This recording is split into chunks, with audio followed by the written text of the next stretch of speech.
retard. Je préfère que nous finissions donc ces interventions, d'autant plus que notre ami Alfred Marie-Jeanne va devoir prendre l'avion du retour et nous ne voulons pas être responsables de son impossibilité à rejoindre son territoire. Président Alfred Marie-Jeanne.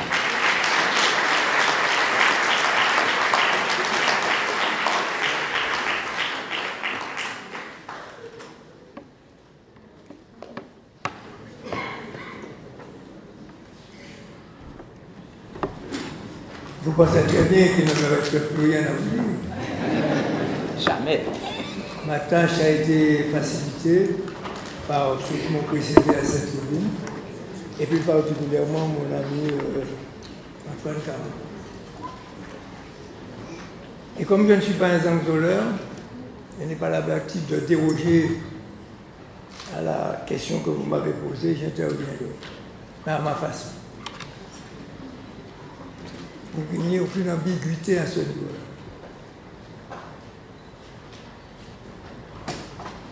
Étudiantes et étudiants,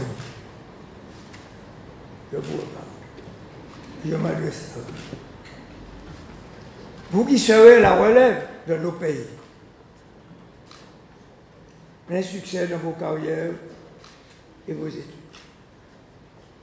à moins que vous décidiez autrement. Mesdames et messieurs les élus, chers collègues, camarades et amis, salut confraternel.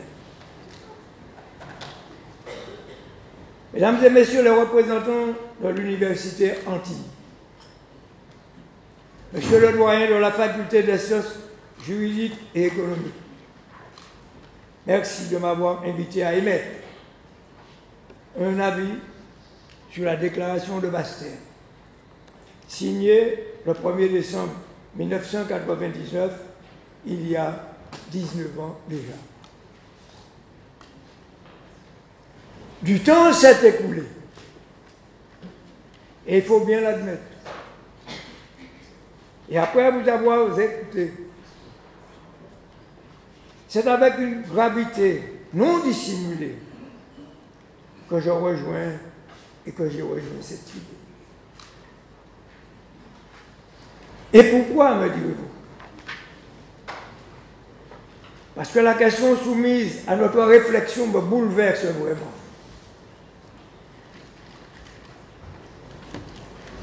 De façon lapidaire, la voici.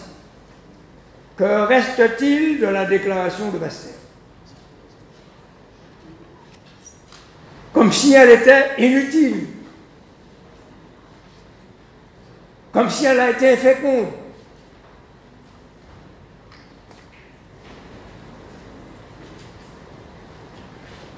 La formuler ainsi en instillant le doute, c'est à la limite de la provocation gratuite ou de l'autoflagellation.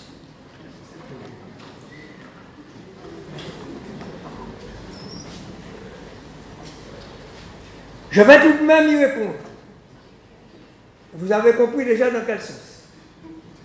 En vous rappelant ce qu'elle a été, en quoi elle constituait une avancée au plan historique, tout en tenant compte du contexte politique ambiant et international de l'époque et actuellement aussi. Dans la décennie 90, excusez-moi de vous le dire, les rêves du grand soir se sont en grande partie émoussés, voire évanouis.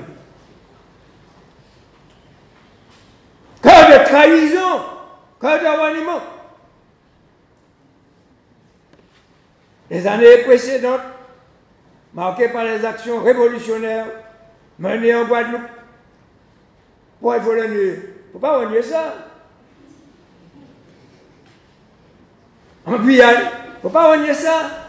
En Martinique aussi. Comment? Nous sommes en train de nous mettre des bombes, des cassés, des pétés comme moi. Je me dis. Mais je dis bien, ce n'est pas la population qui était visée, rappelez-vous. C'était les bâtiments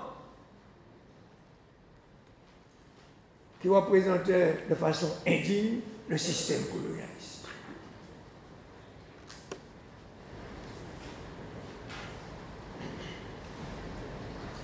Les années précédentes, je le disais, marquées par les actions révolutionnaires, je répète, menées en Guadeloupe, en Guyane et en Martinique, n'ont pas produit les effets escomptés.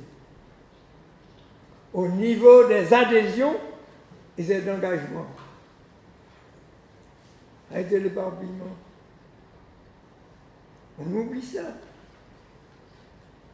A été la débandade. Alors on devait rester à ne rien faire.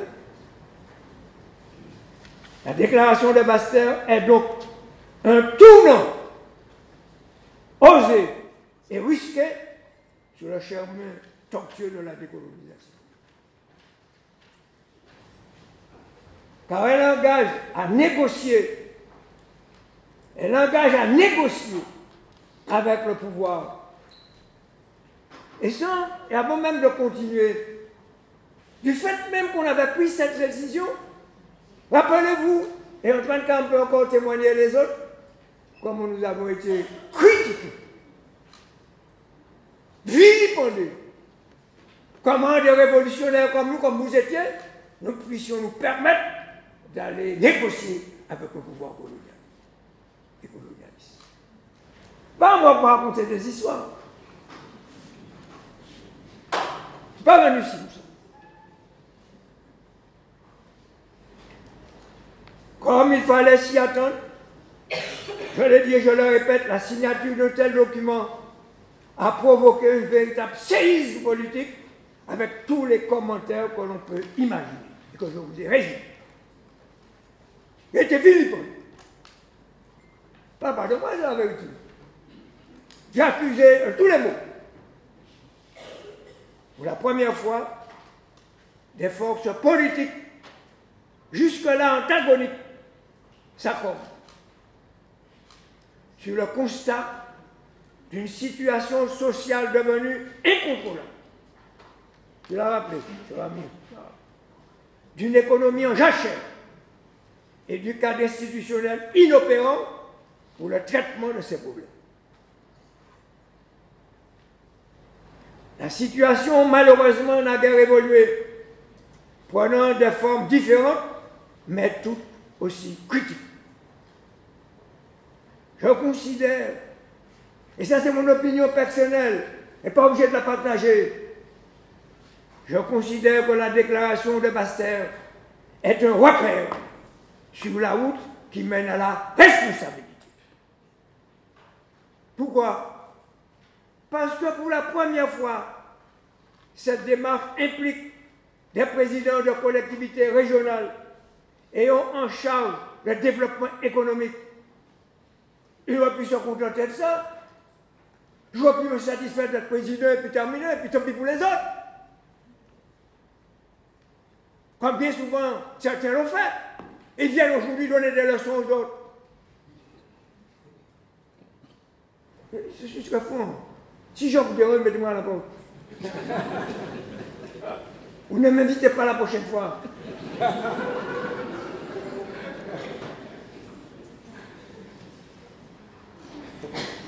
Parce que pour la première fois, je dis et je le répète, cette démarche implique des présidents de collectivités régionales ayant en charge le développement économique.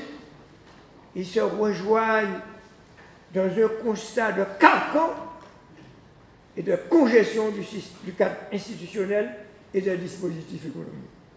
Imaginez pas que ça représentait pour nous. On nous a poursuivis, c'est pas pourquoi on m'a poursuivi devant les tribunaux. Je ne sais pas vous parler de moi, pour mes opinions politiques. Jusqu'à présent, on essaie de faire comme voilà. Donc, je disais, la déclaration de Basse-Terre est un repère parce qu'elle a inspiré et mené toutes les négociations futures et à venir, y compris celles qui, après bien des atermoiements et des renoncements, ont conduit à la mise en place de la collectivité unique. Car la déclaration de Pasteur donne la voie vers une évolution institutionnelle choisie, que ce soit vers une simple réforme des institutions ou vers un référendum d'autodétermination. C'est à vous de choisir, à chaque peuple. Vous avez le choix. C'est ça l'ouverture. Et c'est ça qui a l'autre jour. Elle répond des intentions de chaque peuple. Celui qui veut l'autonomie, prend l'autonomie. Celui qui veut l'indépendance, prend l'indépendance. Mais il faut que ça. La déclaration des Bastères est un exemple patent qui conduit à la solidarité. On est resté solidaire. Je sais que la solidarité s'est éclatée quelquefois. On continue à ceux qui veulent rester solidaires. Parce que quelles étaient nos différences et divergences politiques? Nous nous situons sur la même ligne, avec la même ambition de faire avancer nos pays respectifs. Notre engagement devait rester solidaire, je le répète, pour la réussite de notre démarche. Si on n'était pas resté solidaire, on serait là aujourd'hui. Cette leçon doit être retenue. Certes, à la lecture de la situation actuelle, on pourrait penser que la déclaration de Pasteur n'a pas laissé de traces positives, avec l'apparition de divergences dans la relation et la négociation avec le pouvoir. Cette situation n'est pas nouvelle, loin s'en faut. Personnellement, j'ai toujours privilégié le dialogue contre le dénigrement systématique et prémédité. Les divergences ne m'ont jamais effrayé, à condition qu'elles reconnaissent et respectent les règles et les valeurs de l'éthique politique. Et le respect de la démocratie.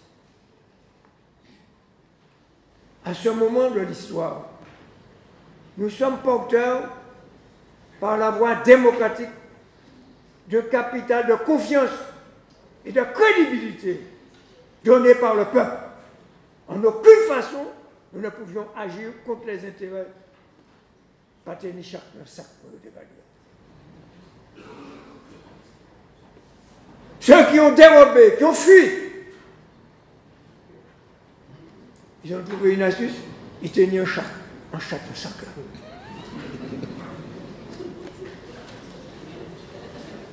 Je peux les nommer. Et vous les connaissez mieux que moi, ne faites pas comme si vous avez oublié tout ça. Hein. Ce sont les mêmes qui sévissent contre nous. Hein. La déclaration de Bastère est pour moi un acte de foi qui a dépassé les frontières initiales, on l'a rappelé ici, pour s'ancrer petit à petit dans notre 6e continent, j'ai nommé la Caraïbe. Alors vous allez me dire, le 6e continent, c'est pas un comment dire, un orchestre qui l'a créé. C'est bien Alfred Marie-Jeanne, celui qui vous parle aujourd'hui. Je me souviens qu'un jour, une dame, pas la rappeler, on fait son nom, vous la connaissez, et elle travaillait à ce qu'on appelait à l'époque, non pas Martinique première, mais RFO. Et elle chantait aussi.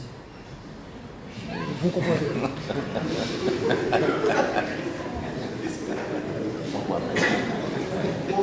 Et elle m'appelle un jour, je parle de mémoire aussi. Elle m'appelle un jour dans une émission à RFO.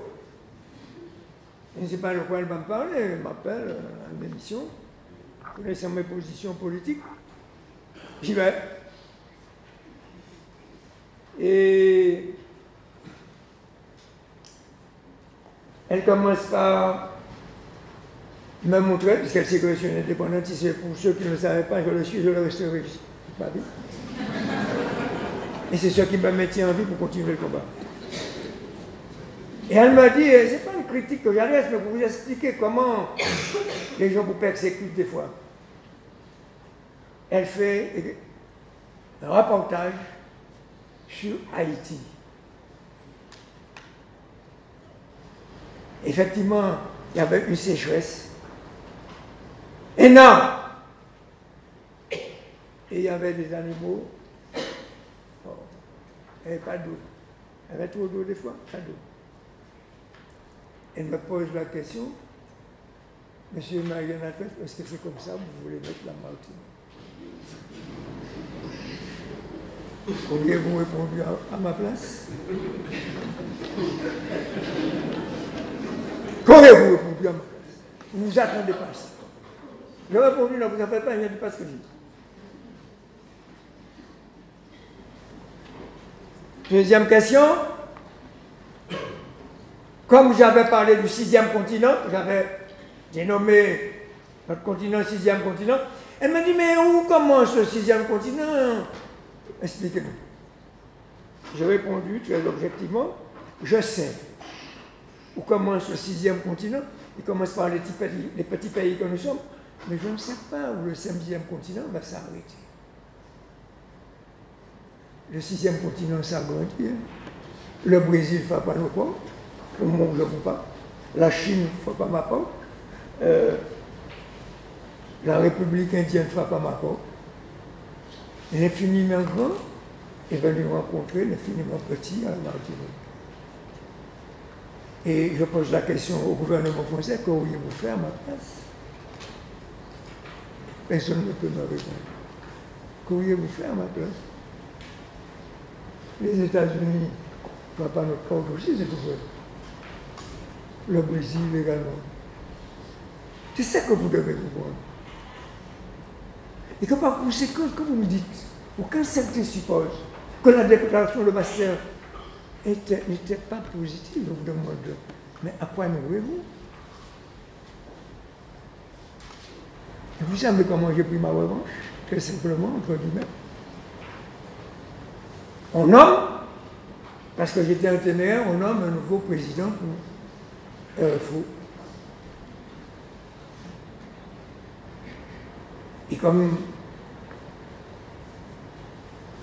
cette dame-là arrive avec ce nouveau président, ça m'a fait de la peine de le dire, mais je l'ai fait. Je l'ai laissé à la porte et j'ai fait entrer le nouveau président sans elle. Sans un mot, je l'ai laissé à la porte, je n'ai pas entré. Voilà la réponse que je lui ai faite. Donc je suis capable de faire ce genre de réponse. Je disais, je l'ai laissé à la porte, j'ai fait entrer le nouveau président, et je l'ai laissé à la porte, et je n'ai jamais revu. Donc une non-réponse, comme cela, peut être une réponse exécrable, ou punitive. Il n'y a pas de démagogie. Ce n'est pas la haine que je défends. Je ne veux pas. Mais c'était ma manière, j'allais dire philosophique, de la laisser à la porte si je voulais. Je continue après cette entrée.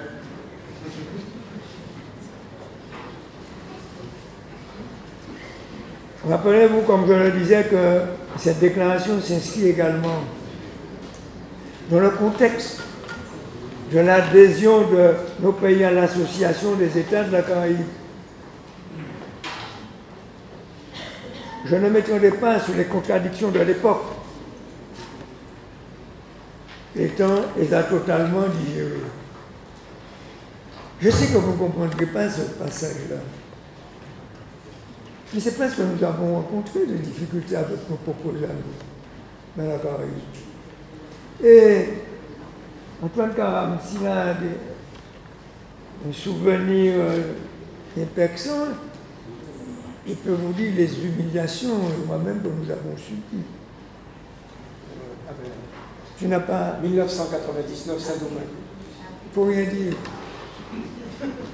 On nous a humiliés. Au point que nous sommes levés, nous avons foutu le camp, nous avons laissé la rue. La fourche, c'est là.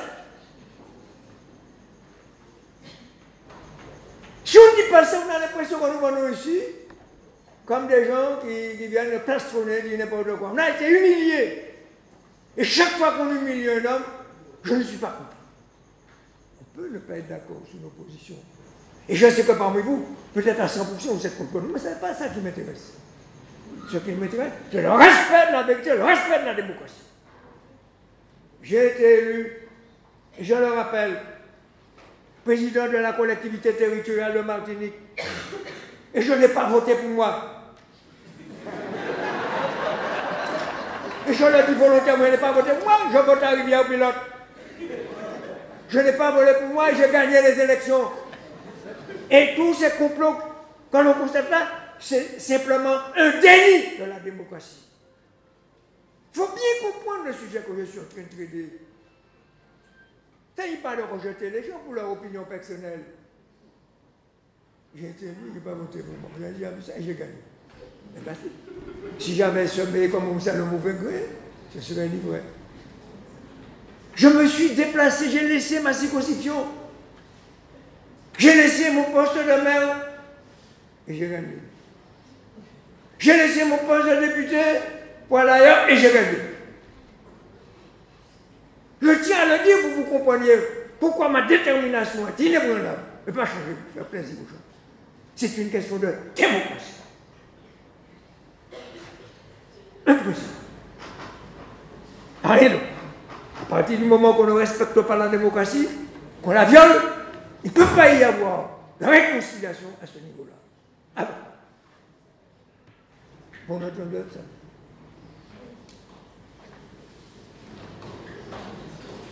C'est de tels principes qui balisent notre histoire. Il pourrait en inspirer bien d'autres. Se trompent amèrement ceux qui pensent que la déclaration de Basse-Terre est dépassée ou enlisée dans une quelconque impasse. Considèrent que c'est un élan permanent qui se régénère, on vient de le dire, chemin faisant pour secouer, écoutez-moi bien, l'arbre des préjugés, de tous les préjugés, et fustiger tous les mimétismes déclarés. On copie n'importe quoi, on copie l'imbécilité. Si je retiens, je m'en fous en parler, je ne suis pas venu faire plaisir aux gens. Je suis venu pour conscientiser les gens. Je lui fallait dire que je ne changerai pas de camp. Pourtant, je ne demande pas promotion. Mais on respecte la démocratie. Si je retiens la logique du doute contenue dans la question du jour, je pourrais y répondre en citant Oscar Wilde, qui, parlant de la colonisation, écrivait sous le nom de livre d'histoire, je la cite, sous le nom de livre d'histoire, nous enseignons à nos enfants le calendrier criminel du monde colonialiste. Pas moi, c'est lui qui dit ça. Pas moi.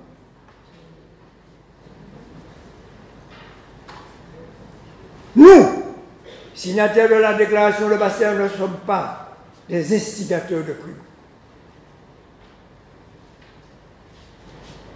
Par contre, la déclaration de Basse-Terre est un point scintillant, il y a une lumière quand même, scintillant sur l'océan des contradictions et des reniements, et des trahisons, et des complots. que nous avons connu. Étant en Guadeloupe, permettez que je cite l'écrivain Sonny Whipper, qui était mon compère. Peut-être que vous ne le connaissez même pas, c'est c'est l'exprès que je fais de la provocation. Je ne serais pas vexé pour ça. Qui, dans le poème Sans mêler,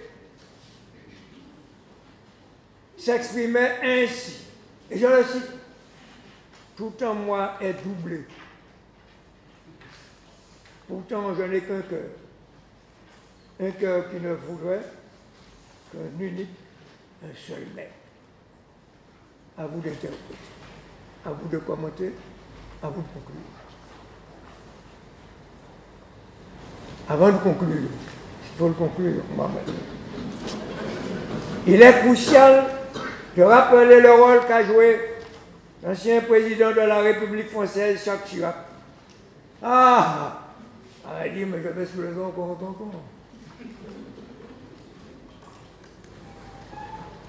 Du 7000 chauves-chevreuils. Je regrette qu'elle ne soit pas là. Je n'accuse pas. Si je savais ça, je suis allé la chercher, la mener quand même là. Parce qu'elle avait parlé avec moi, elle dit, Alfred, je serai là, ne t'en fais pas.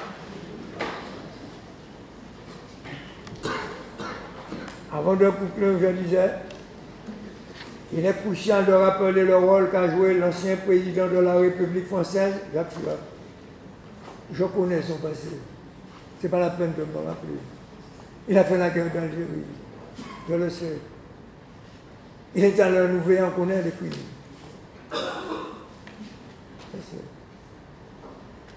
Mais il faut toujours parler de l'histoire. Lucette Michaud-Chevrier est alors ministre. Antoine Karam, qui est là, président du Conseil régional de Guyane, ont sollicité, pas moi non, eux, le coupe, ont sollicité un entretien à l'Élysée, avec Jacques Chirac bien sûr, avec comme invité personnel inattendu, celui qui vous parle, Alfred Marie-Jean. Ils peuvent vous raconter ce qui s'est passé. Je vais un petit peu mimer ce qui s'est passé.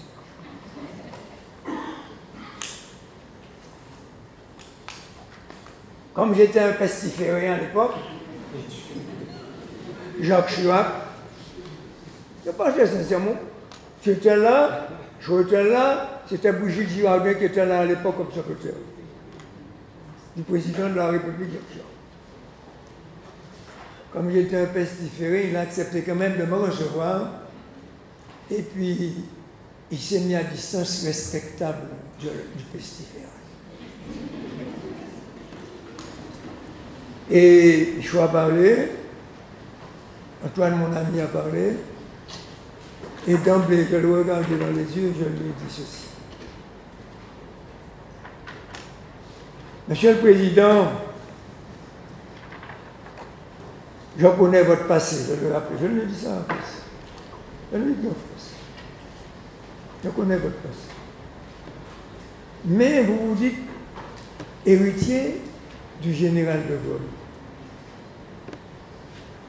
À un moment, de Gaulle lui-même, qui l'a souligné, a senti qu'il fallait accorder une certaine décolonisation, une certaine autonomie, disons ça comme ça. Donc je le prends au mot. Vous êtes l'héritier, son fils, à ce niveau-là. Et que faites-vous? Vous allez passer votre vie entière à fusiller et à empêcher au peuple d'outre-mer de s'autodéterminer. Et qui plus est, je lui ai dit qu'il fallait revoir la Constitution. Eh oui.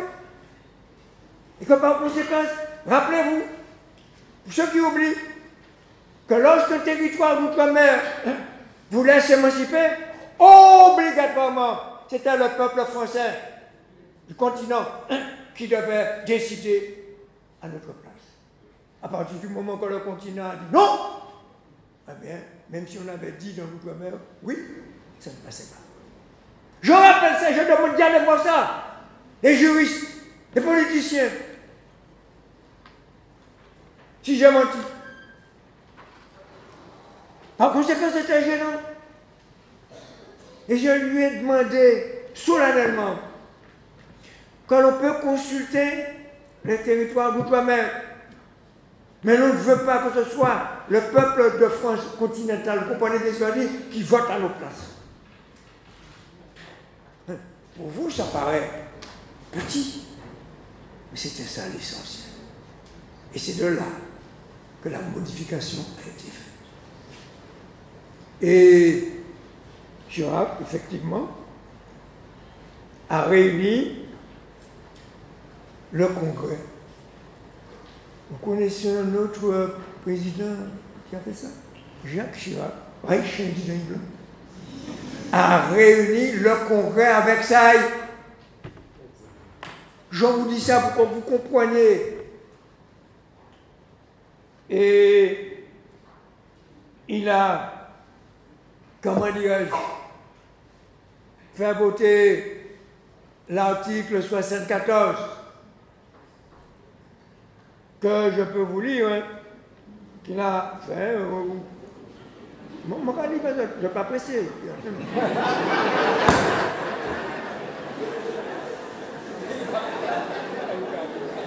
Mais voici, là. Il a, le Congrès, ce qui a conduit à un article 74 adapté, dont je vous donne lecture des premières lignes. Je les lis pour vous. Les collectivités d'outre-mer régies par le présent article ont un statut qui tient compte des intérêts propres de chacune d'entre elles au sein de la République. Quand depuis je vois ça là, il ne va pas faire. Mais c'est nous qui faisons. Mais ce que je fais. Donc la faute revient à qui le derrière? Je ne sais pas à nous-mêmes.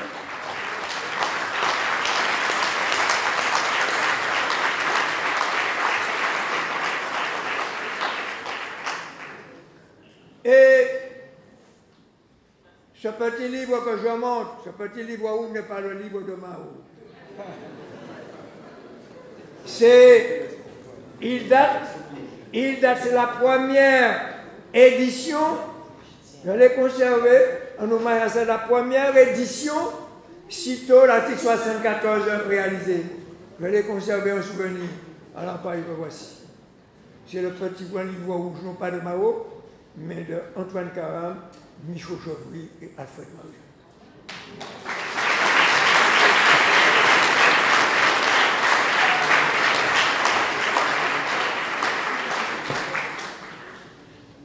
Finalement,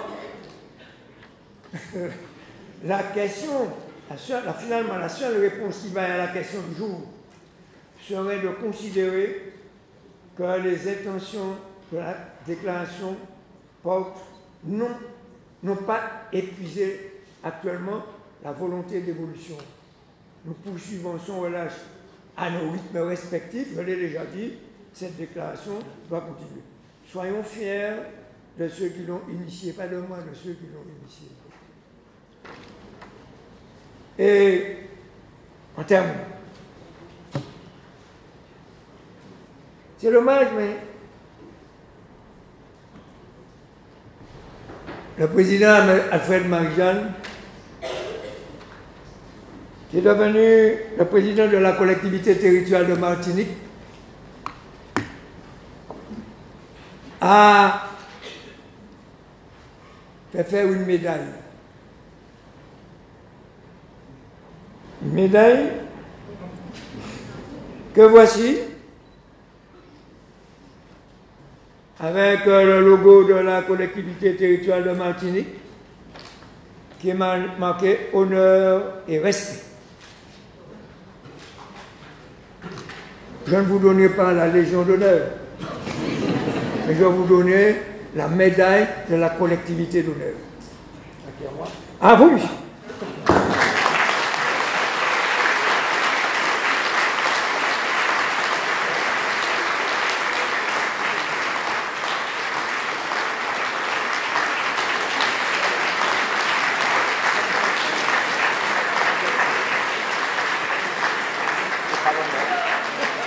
maintenant, j'ai donné à toi le soin de remettre à Madame Michaud-Chevry cette médaille également. Je te remercie à son nom.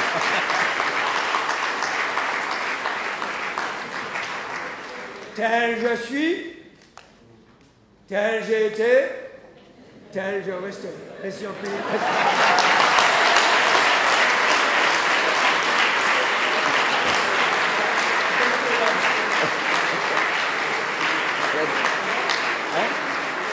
Fred, c'est toi maintenant.